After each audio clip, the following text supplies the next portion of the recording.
So thank you, as I say, for inviting me to deliver this to you. I first wrote this talk in 2010. And at the time I was a lodge secretary, a provincial mentor, and I was also the provincial secretary for the Mark province of Derbyshire, where I live. I'd spent some years learning as much as I could about lodge management, lodge development, and what makes some lodges thrive while other ones fail. Now it's 10 years later, I've a lot more learning and experience under my belt, or at least I think so. And as I have, as Jeremy has said, visited lodges in every province and in a number of different districts overseas. So I've taken the opportunity to bring this talk up to date. What I plan to do in the talk is to share with you my personal observations and thoughts about the key qualities most commonly found in successful lodges, and indeed chapters and other Masonic units. Now, what do I mean by successful? Well, I mean strong, happy, healthy, and attractive lodges that have good prospects of continued viability. However, before I tell you my top 7 qualities for success, I'd like to give you just a little bit of context. The last lodge founded 100 years ago in 1920 was Purcell Lodge number 4236. The February 2020 report of the Board of General Purposes listed the most recent lodge to be granted a warrant as 9997, and we know there have been more since. So in the last 100 years, we've seen the establishment of over 5,700 lodges, and that's well over half the number of lodges ever founded. The number of working lodges at the end of 2019 was 7,175. So that's around twice as many as were working 100 years ago. So here comes the issue. It's a rhetorical question, this, brethren, so I'm not asking for a real answer. How many subscribing members do you think we have today compared to 100 years ago? The answer is, it's almost exactly the same. It's approximately, in fact, it's just below 200,000. Now, twice during the last 100 years, Freemasonry has experienced large growth in the number of members. And it was these increases that prompted the increase in the number of lodges. But membership has now fallen back to approximately the same level as 100 years ago. However, it's not been matched by a similar reduction in lodges. The result is that we have an average membership in our lodges of half of what it was in 1920. And in fact, today, the average membership of our lodges is 33 members.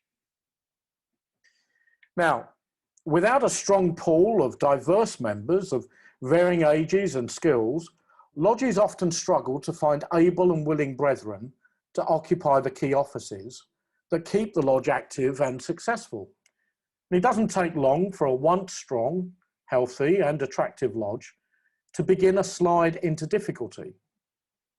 The first sign is often a drop in attendance, a noticeable absence of officers and other members, and a reduction in visitors.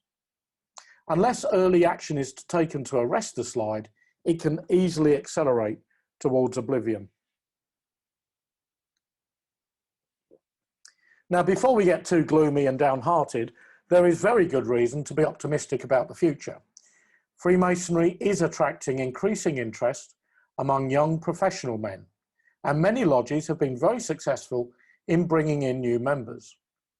Perhaps more importantly, some have also been very good at retaining them. So what are these thriving lodges doing, and what can the rest of us learn from them?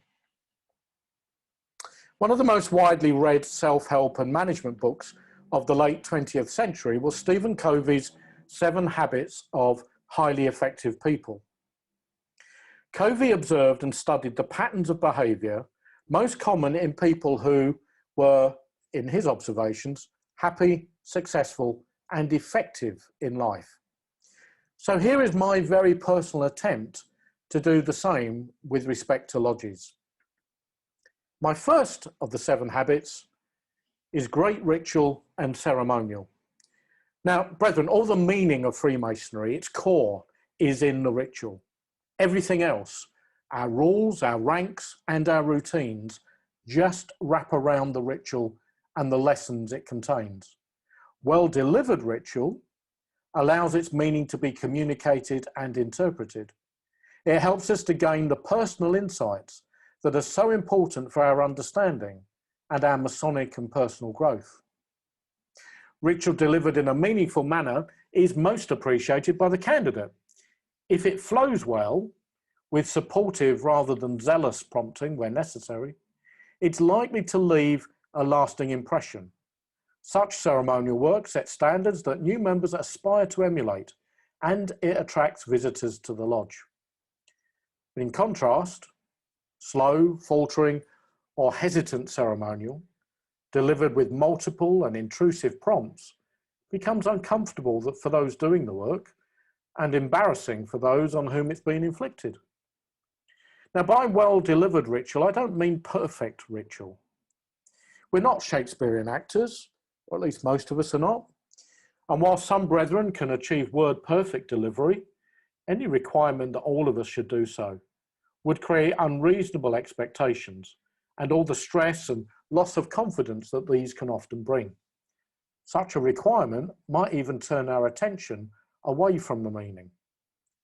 The delivery of ritual is intended to communicate meaning to a candidate and to stimulate his search for further meaning. It's intended to be instruction, not a theatrical performance. So, of course, achieving a high standard of work requires the commitment of senior officers, thorough preparation by the Director of Ceremonies, and a willingness by everyone to do their best. It helps if the, excuse me, it helps if the officers can develop a team spirit. Newer members will need help and encouragement to learn the ritual, and rehearsals or lodges of instruction will need to be held at regular intervals, preferably in a friendly and supportive environment. The rewards are evident. Lodges that achieve such standards of ritual and ceremonial and which foster teamwork do succeed in attracting members who are willing to put in the effort. So what's my second habit of highly successful lodges? It's efficient administration. For some years, United Grand Lodge has encouraged lodges to streamline the administrative elements of lodge meetings.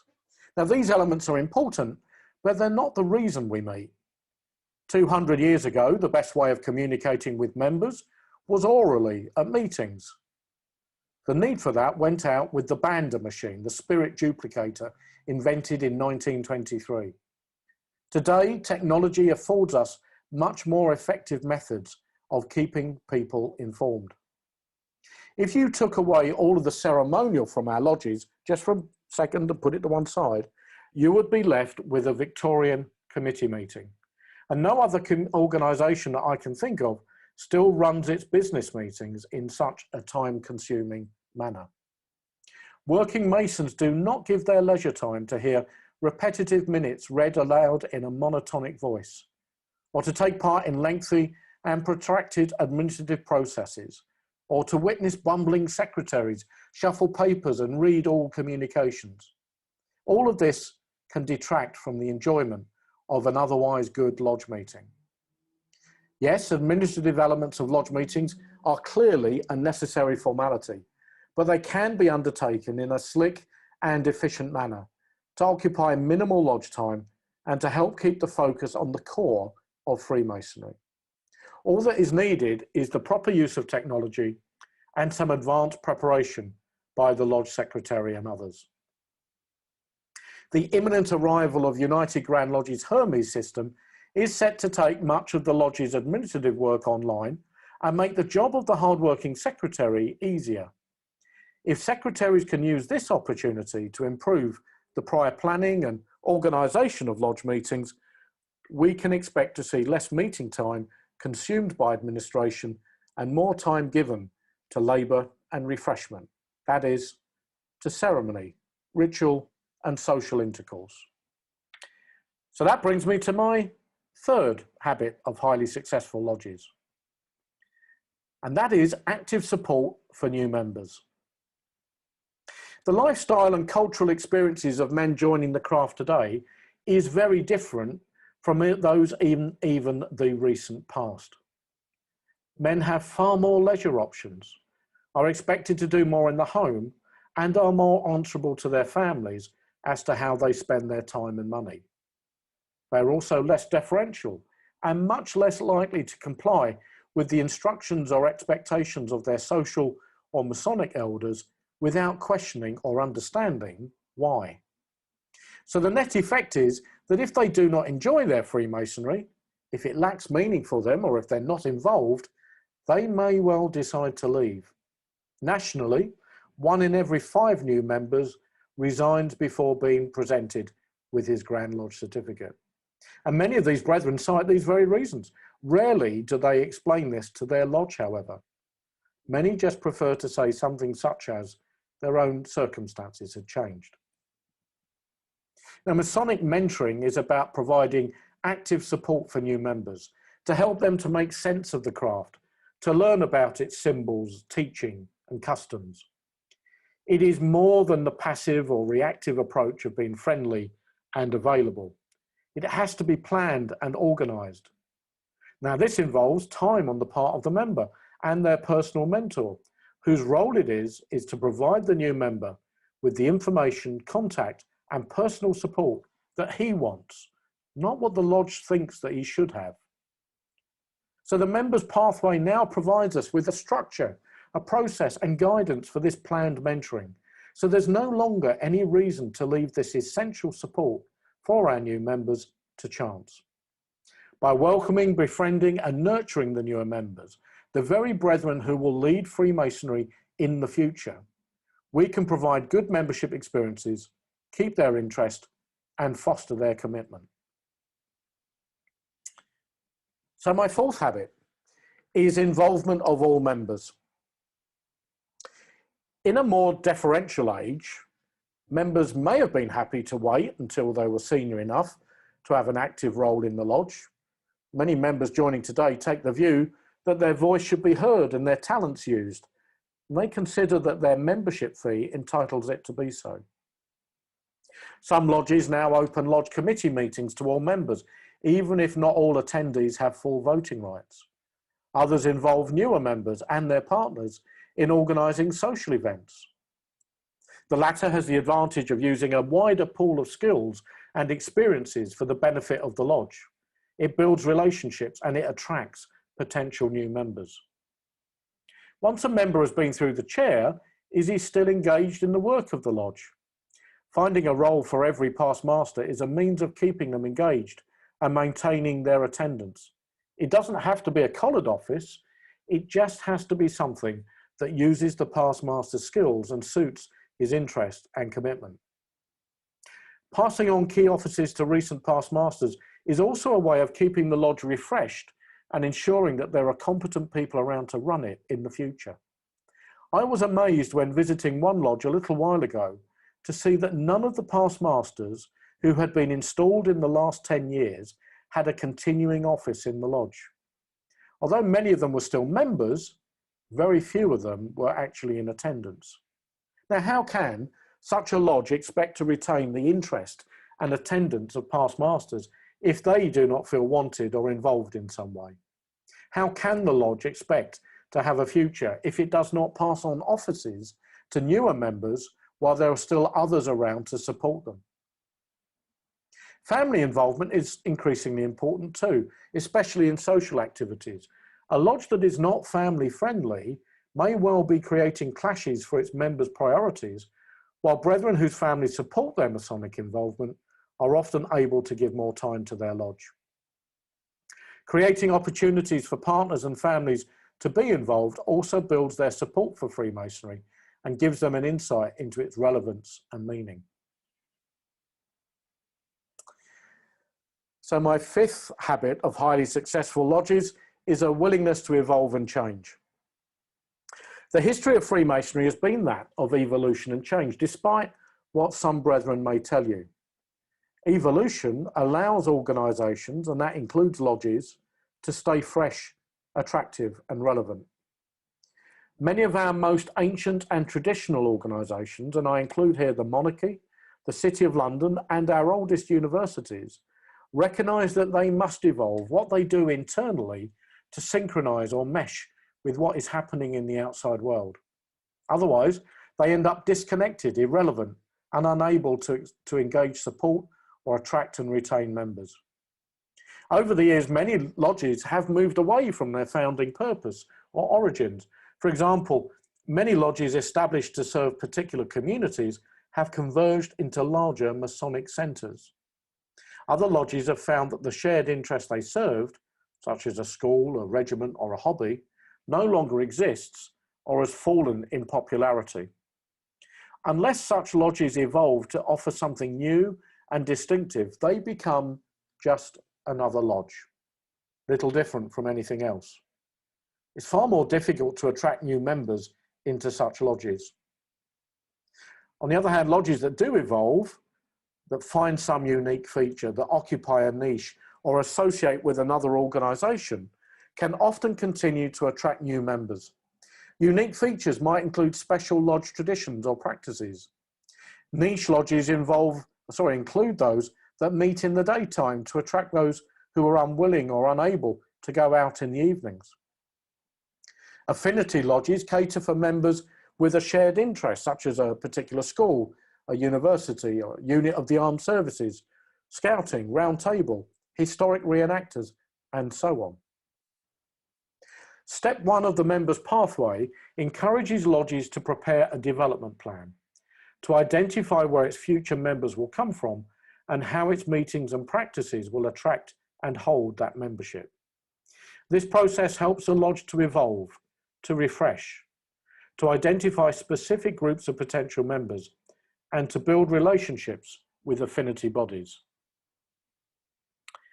So, step 6, I wonder what it is. It's harmony. Our ritual teaches us to build and maintain harmony. It's one of the things that sets us apart from other organisations.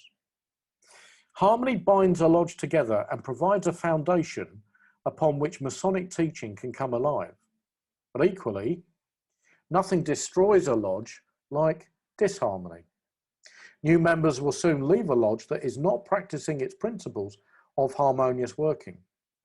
The senior members of a lodge have a particular responsibility to ensure that harmony is maintained. One issue that can threaten harmony is the disenfranchisement of newer members from lodge decision-making. When decisions are made by a select few, the other members often feel that their membership is undervalued. And in our less deferential age, members are less likely to accept such a situation. They're likely either to challenge it or quietly leave, sometimes without explaining why. In my opinion, and it's only my opinion, it's no longer acceptable that senior members reserve decisions to themselves.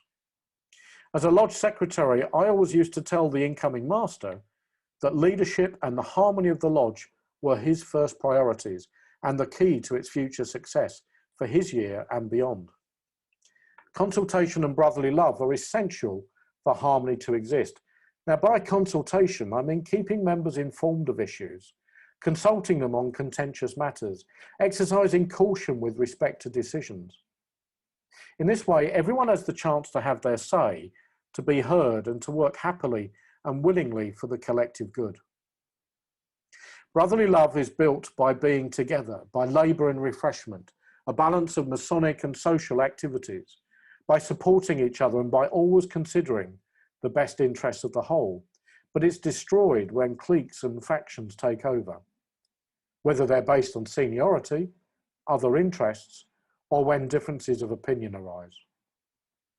Harmony can be threatened by little things and should not be taken for granted. It has to be valued, worked at, and constantly refreshed. My final habit, the 7th habit of highly successful lodges, is leadership from the chair. Every master will want and deserves his year to be special. The annual cycle of a new master, supported by stable but renewing administrative and ceremonial teams, balances the fresh approaches of the new with continuity from the past. Wise masters provide leadership, leaving others to manage the details of the lodge. And to clarify, I would suggest that the difference between leadership and management is that leadership is about communicating a way forward in such a manner that others will willingly follow, while management is about the organisation and disciplines needed to ensure things get done in a timely and correct manner. So, an incoming master who tells the lodge that he wants an enjoyable year in which all members will be able to take part, with a programme of ceremonial and social events, will often provide new impetus to a lodge. If he shows enthusiasm, involves and values his members, and builds a team approach to lodge work, he's likely to gain their loyal and enthusiastic commitment in return. But great leaders need good managers working alongside them. And the managers in the lodge are the heads of the administrative team, the ceremonial team, and the care team. That is the secretary, director of ceremonies, and either the almoner or mentor. These officers will have others to support them, and they need to work together so that the leader, the current master, can shine. Brethren, these are my 7 habits of highly successful lodges. Now, none of them are new, and none of them should come as a surprise. They're just collectively my personal top 7, based upon my own observations. However, if your lodge is struggling, the list might well help you think afresh about your own way forward. And as guardians and stewards of our lodges, I think we have a twofold responsibility to future generations.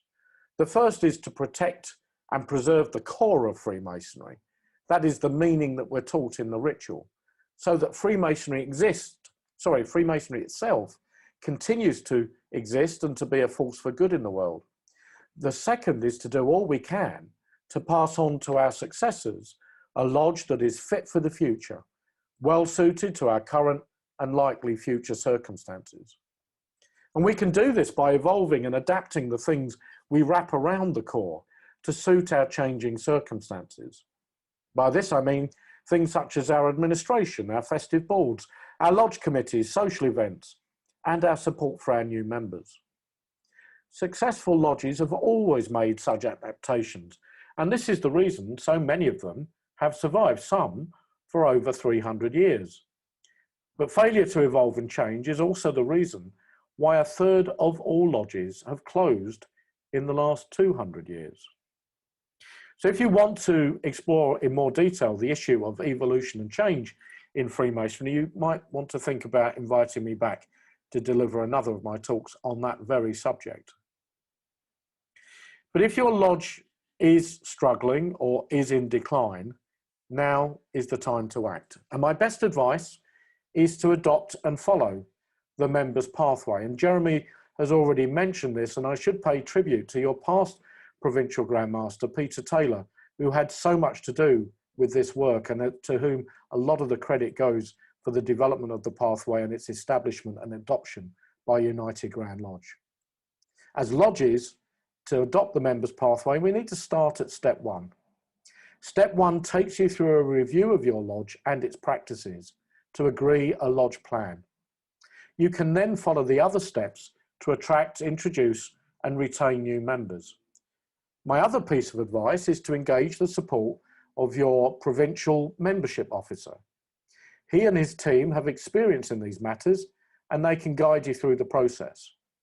The members' pathway can be found online at this link, b.ugle.org.uk/membership. And if you haven't looked at it recently, brethren, I do urge you to do so, because it's had a makeover. It's the same material, just presented in a slightly different way. And I will put the link to that site into the chat area shortly. Brethren, I'd like to leave you with these thoughts.